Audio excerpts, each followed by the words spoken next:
Assalamualaikum warahmatullahi wabarakatuh. Sebelum lanjut, dengan kerendahan hati kami mohon bantu dukung channel kita ini dengan cara like dan subscribe agar kami tetap bisa memberikan konten-konten yang bermanfaat. Sekian dan terima kasih. Assalamualaikum warahmatullahi wabarakatuh. Assalamualaikum warahmatullahi wabarakatuh.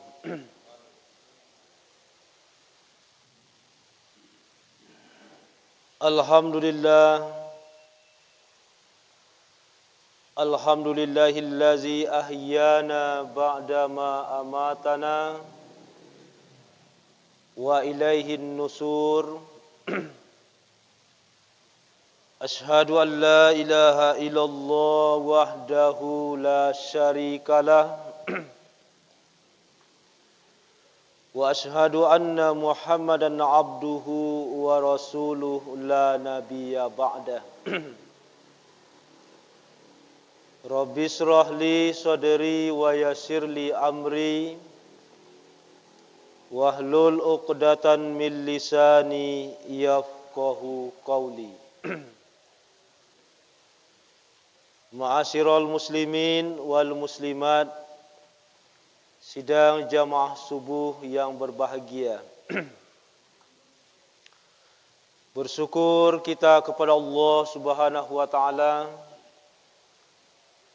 Alhamdulillah kita masih diberikan kekuatan sehingga kita telah sempat hadir setelah kita tidur kembali dan kita dihidupkan oleh Allah Subhanahu wa taala setelah kita tidur. Dalam arti kata bahwa tidur itu sebenarnya adalah kesadaran kita yang hilang. Dan sebenarnya tidur itu hampir sama dengan kematian. Maka oleh sebab itu kita dikembalikan oleh Allah kembali, maka kita berdoa. Yaitunya Allah, alhamdulillahillazi ahyana ba'dama amatana wa ilaihin nusur. Mudah-mudahan kita sebagai orang-orang yang beriman dalam hidup dan kehidupan ini akan diberkati dan diridhai oleh Allah Subhanahu wa taala. Amin ya rabbal alamin. Seterusnya selawat beserta salam marilah kita kirimkan buat junjungan kita, yakni Nabi besar Muhammad sallallahu alaihi wasallam. Allahumma salli ala Muhammad wa ala ali Muhammad. Bapak Ibu hadirin sidang jamaah subuh yang berbahagia. Bahwa di dalam kehidupan ini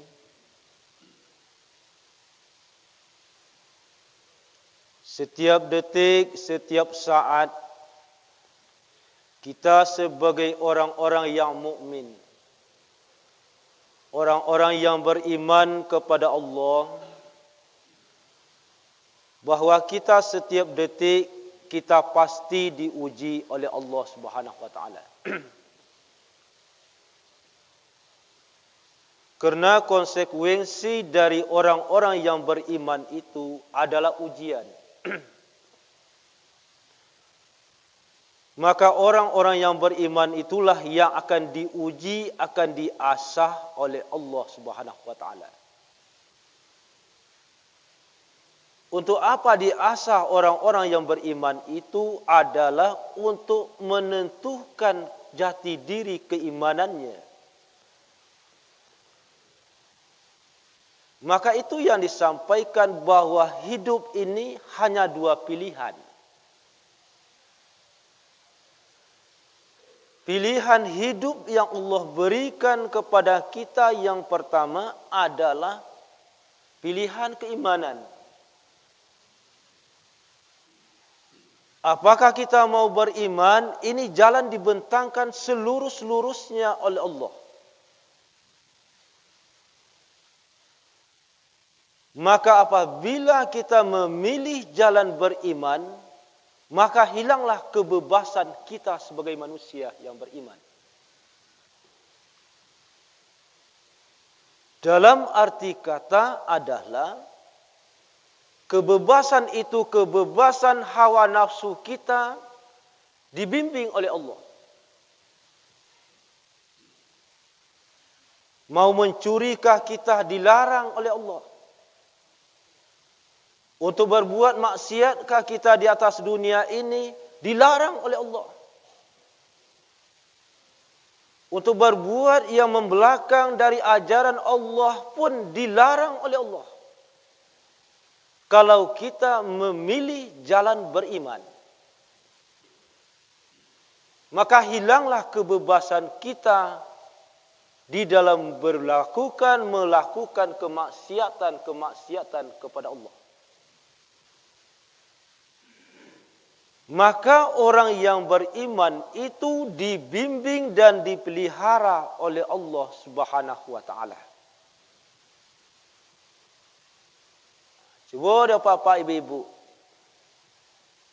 Kalau melihat kita pada hari ini, mana orang-orang yang beriman dan mana orang-orang yang membelakang dan kafir kepada Allah. Mana doa yang paling banyak dikabulkan Allah.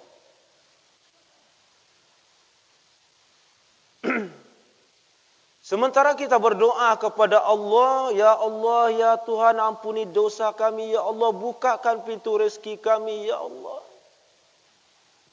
Tetapi rezeki lebih banyak diberikan kepada orang-orang yang kafir, orang-orang yang membelakang kepada Allah. Kenapa itu? Karena ini adalah ujian yang Allah berikan kepada manusia yang beriman. Ini ujian. Walanabluwannakum bisyarra'i wal khairi fitnah.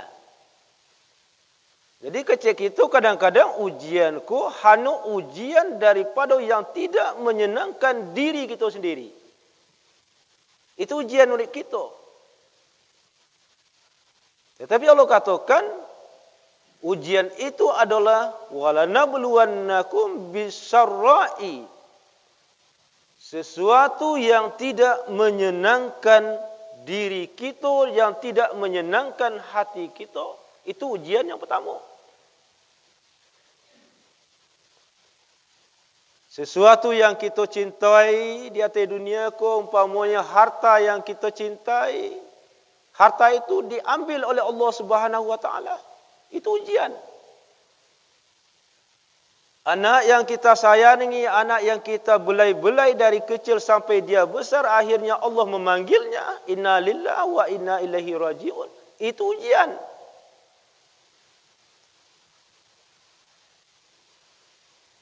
Semakin tinggi keimanan seseorang, semakin kuat keyakinan dari hati kita kepada Allah, maka semakin tinggi pula lah cobaan yang akan kita hadapi sebagai manusia yang beriman. Konsekuensi.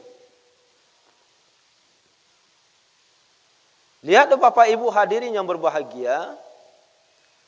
Di dalam Al-Quran pun, di dalam sejarah pun kita lihat. Semakin tinggi keimanan seseorang, semakin tinggi cobaan yang akan dihadapi. Lihat dalam 25 sejarah Rasul, Nabi dan Rasul. Tidak ada pun satu Nabi dan Rasul itu yang sepi dari ujian-ujian. Tidak ada pun Rasul dan Nabi dan Rasul itu yang satu pun dari mereka itu yang sepi dari ujian dan cobaan Allah. Nabi Ibrahim alaihissalam itu digelar di dalam Al-Quran itu adalah Habibullah, kekasih Allah.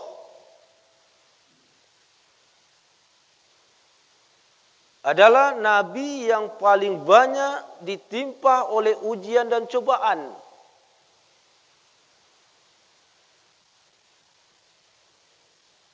Bertahun-tahunnya tidak pernah dikurniai anak keturunan. Sementara dia itu adalah sebagai nabi dan rasul yang akan menyambung risalah-risalah agama, risalah-risalah tauhid. Maka Nabi Ibrahim berdoa, Rabbi habli minas salihin. Ya Allah, berikan kepadaku anak keturunan-keturunan yang soleh.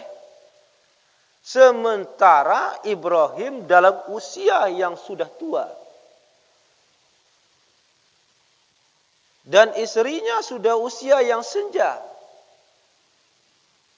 Dan sejarah Islam kan dikatakan bahawa Ibrahim mempunyai istri bernama Siti Sarah. Dan dengan izin Siti Sarah itulah Nabi Ibrahim dikatakan kepada Nabi Ibrahim, wahai Ibrahim, wahai suamiku, ambillah Siti Hajar kau sebagai pembantu kita dan ambilahnya sebagai istri kamu. Seorang istri yang mengatakan untuk apa dia mau untuk memberikan suaminya, mengizinkan suaminya untuk menikah dengan Siti Hajar ini, adalah kerana ingin untuk meneruskan risalah-risalah agama. Lihatlah dalam sejarah. Maka dikatakan di dalam sejarah itu akhirnya Ibrahim punya istri dengan Siti Hajar dan Siti Sarah. Maka dari Siti Hajar inilah lahir keturunan Ismail alaihissalam.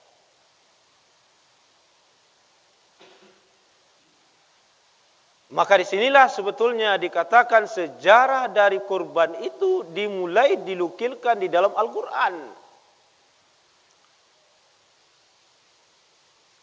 Maka Ibrahim tidak lepas dari cobaan dan ujian kehidupan ini. Salah satu ujian yang paling berat dirasakan oleh Ibrahim alaihissalam adalah sewaktu dia bermimpi, dia bermimpi di malam itu, dia katakan, wahai anakku, sesungguhnya aku melihat dari mimpiku bahwa aku menyembelihmu, wahai anakku. Bagaimana pendapatmu? Itu yang dikatakan dalam surah As-Saffat itu. Maka dengan inilah kalau keyakinan, keimanan seseorang itu sudah kokoh dalam hatinya, semakin tinggi cobaan yang akan kita hadapi. Kadang-kadang dia waktu itu dah, kalau kita, sementara kita sebagai orang-orang yang mungkin baru-baru beriman, baru yakin kepada Allah, memang banyak cobaan yang akan kita hadapi. Kadang-kadang kita di masjid, yang dicemehkan orang gay, yang digunjingkan orang gay. Kenapa ini adalah tantangan keyakinan dan cobaan keimanan yang Allah berikan kepada kita? Maka dicoliklah bagaimana kita menghadapi persoalan demi persoalan yang kita hadapi ini. Sabar atau tidak kita. Maka inilah yang dinamakan cobaan kehidupan. Yang kedua adalah jalan yang Allah berikan kepada kita adalah jalan kekafiran. Kalau kita mau kafir, silakan. Orang yang kafir itu tidak pernah dibimbing oleh Allah Subhanahu wa taala. Maka dilepaskanlah kehidupannya. Kalau kita orang-orang beriman kok dibimbing oleh Allah. Dengan apa bimbingan itu? Dengan Al-Quran ini ya. Kalau orang lain mengerti Al-Quran, yang membaca Al-Quran, memahami Al-Quran, bahwa dia akan tahu bahwa inilah semacam undang-undang dan peraturan yang akan dijalankan dalam kehidupan.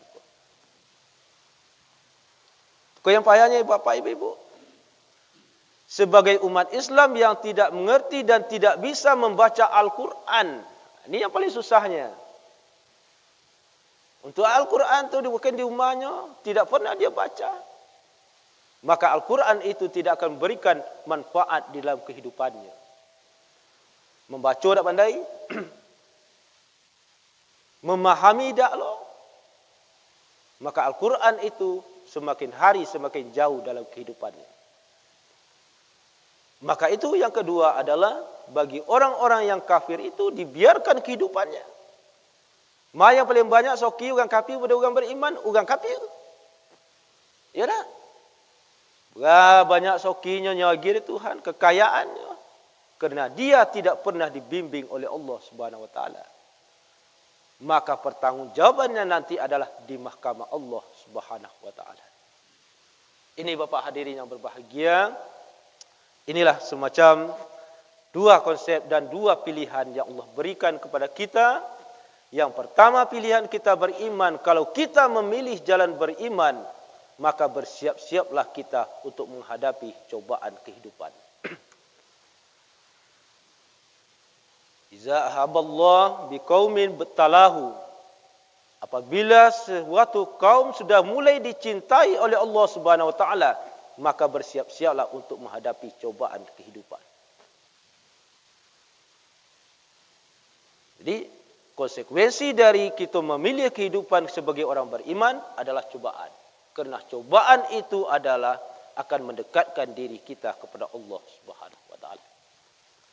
Yang kedua, konsekuensi dari kita memilih jalan kekafiran atau membelakang kepada Allah, maka kita tidak pernah akan dibimbing oleh Allah, baik dunia maupun akhirat nantinya.